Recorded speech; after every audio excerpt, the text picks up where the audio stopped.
venus de l'immigration et qui n'ont pas osé aller dans les abris de la préfecture, qui sont morts en premier. Donc évidemment, je veux commencer par la catastrophe et le cyclone qui a dévasté Mayotte le week-end dernier, avec aujourd'hui un bilan qui d'ailleurs ne sera jamais vraiment officiellement attesté, qui irait de centaines, voire à un millier, voire à plusieurs milliers de morts. C'est ce que le préfet a annoncé et dont il a dit lui-même qu'il n'y aurait pas de bilan exhaustif de celles et ceux qui sont morts dans cette catastrophe-là. On explique même que c'est probablement à la rentrée qu'on saura le nombre d'enfants qui ont été tués dans cette catastrophe du cyclone, avec le nombre d'enfants qui seraient absents à la rentrée scolaire, qui permettrait de déterminer le bilan quant aux enfants qui ont été tués. C'est pour vous dire dans quelle situation catastrophique se trouve Mayotte aujourd'hui, avec des bidonvilles qui sont devenus des cimetières, avec d'ores et déjà 4 jours où ils vivent pratiquement dans le noir, sans électricité, sans réseau téléphonique, sans réseau Internet, avec des milliers de gens qui attendent des nouvelles de leurs proches en étant complètement angoissés, ceux qui savent d'ores et déjà que certains de leurs proches sont décédés et je veux leur adresser un message de condoléances et de pensée très forte. Et une population qui, elle, a survécu, qui se retrouve dans des situations dramatiques, avec la faim et des épidémies, notamment de choléra, qui sont en train de guetter, un problème d'eau qui est très important, et par exemple la Croix-Rouge qui annonce que 200 de leurs volontaires seraient disparus et dont on craint qu'ils sont aujourd'hui encore sous les décombres. Donc c'est une situation cataclysmique qu'il y a actuellement à Mayotte. Et je veux redire que le cyclone qui a touché Mayotte n'est pas une catastrophe naturelle, c'est une catastrophe politique. D'abord dans le déroulement, parce que beaucoup des gens à qui on a proposé d'aller dans les abris mis en place par la préfecture lorsque la catastrophe s'est annoncée n'ont pas été dans ces abris parce qu'ils avaient peur de se faire expulser. Pourquoi avaient-ils peur de se faire expulser? Parce que la dernière fois, lors du Covid, lorsqu'on a demandé aux gens, soi-disant pour les protéger, de se rendre à l'hôpital pour se faire vacciner, eh bien, lorsqu'ils se sont rendus à l'hôpital, ils ont été raflés et renvoyés aux Comores et à d'autres endroits, bref, renvoyés de Mayotte. Donc, cette fois-ci, de même, il s'est passé exactement la même chose autour des points d'eau. Peut-être ne le savez-vous pas, mais 1 habitant sur 3 à Mayotte n'a pas accès à l'eau potable. Et donc, régulièrement, les habitants doivent se rendre autour de bornes monétiques pour avoir accès à l'eau, qui est la ressource la plus vitale sur Terre. Et là aussi, il y a des rafles organisées par la police autour de ces bornes sur l'eau pour justement renvoyer des personnes qui sont en situation irrégulière.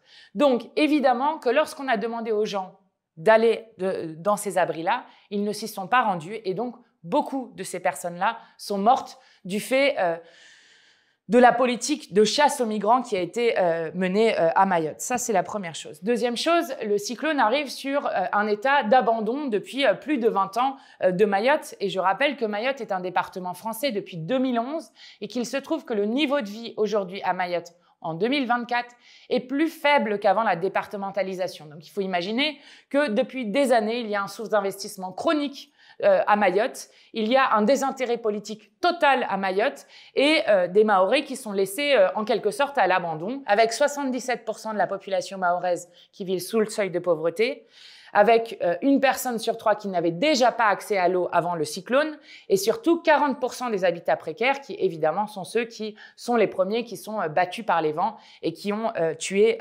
probablement des milliers de personnes à Mayotte. C'est la plus grande catastrophe humanitaire et d'ailleurs la plus grande catastrophe écologique que nous ayons eue dans notre pays depuis des années et des années. Alors, dans son déroulement, dans un endroit qui est sous-développé, c'est politique, et c'est aussi politique parce qu'on ne parle jamais des causes. Il se trouve que ce n'est pas juste le cyclone du siècle qui a touché Mayotte, c'est l'entrée dans le siècle des cyclones, des tempêtes, des séismes dans lequel nous sommes arrivés avec le dérèglement climatique. Et personne ne parle de cela. Ce qui s'est passé à Mayotte est la preuve que non seulement ce sont les 1% des plus riches qui contribuent le plus aux émissions de CO2 qui participent au dérèglement climatique et ce sont les pauvres qui en subissent les conséquences, comme on le voit dans le département le plus pauvre de France, à Mayotte. Et ensuite, vous avez une série de mesures et de promesses qui ont été faites qui n'ont pas été tenues. En 2018, le président de la République, Emmanuel Macron, avait annoncé en grande pompe qu'il ferait une grande loi de prévention sur les risques naturels majeurs en Outre-mer. cette loi n'a jamais vu le jour. De même, en 2019 a été lancée une mission interministérielle sur les risques naturels majeurs en Outre-mer qui a été dissoute après seulement 2 ans d'existence et qui n'existe plus aujourd'hui.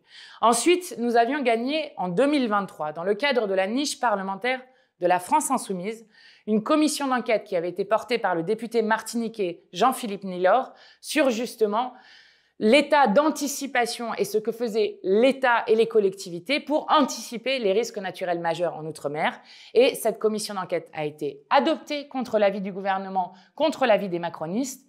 Et ensuite, elle a été sabotée par ces mêmes macronistes puisqu'ils ont mis à la tête de cette commission d'enquête 2 personnes, quelqu'un de la droite et quelqu'un des macronistes, qui avaient tous les 2 voté contre la commission d'enquête, donc qui n'étaient pas d'accord avec l'existence de cette commission d'enquête. Et on voit bien qu'elle aurait permis notamment de lancer l'alerte sur ce qui s'est passé à Mayotte. La question se pose évidemment pour Mayotte, pour une course contre la montre pour retrouver les survivants, pour aider toutes celles et ceux qui sont dans une situation dramatique, pour la reconstruire et surtout pour éviter d'autres drames à l'avenir avec des événements climatiques majeurs qui vont se multiplier. Mais elle se pose aussi pour la Martinique où vous avez 40 000 logements qui sont vétustes en Martinique et qui eux aussi ne supporteraient pas un typhon, une tempête, un cyclone comme a vécu la Mayotte.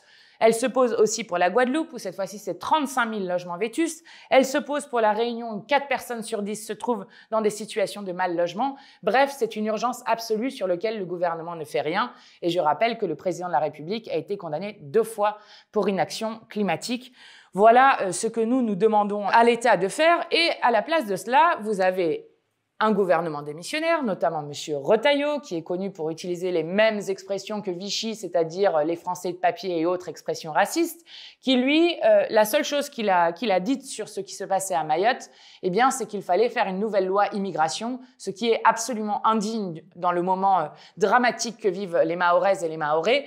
Mais en plus de cela, je viens de vous expliquer que ce sont les personnes qui, justement, venaient de l'immigration et qui n'ont pas osé aller dans les abris de la préfecture qui sont morts en premier. Donc, c'est particulièrement abject.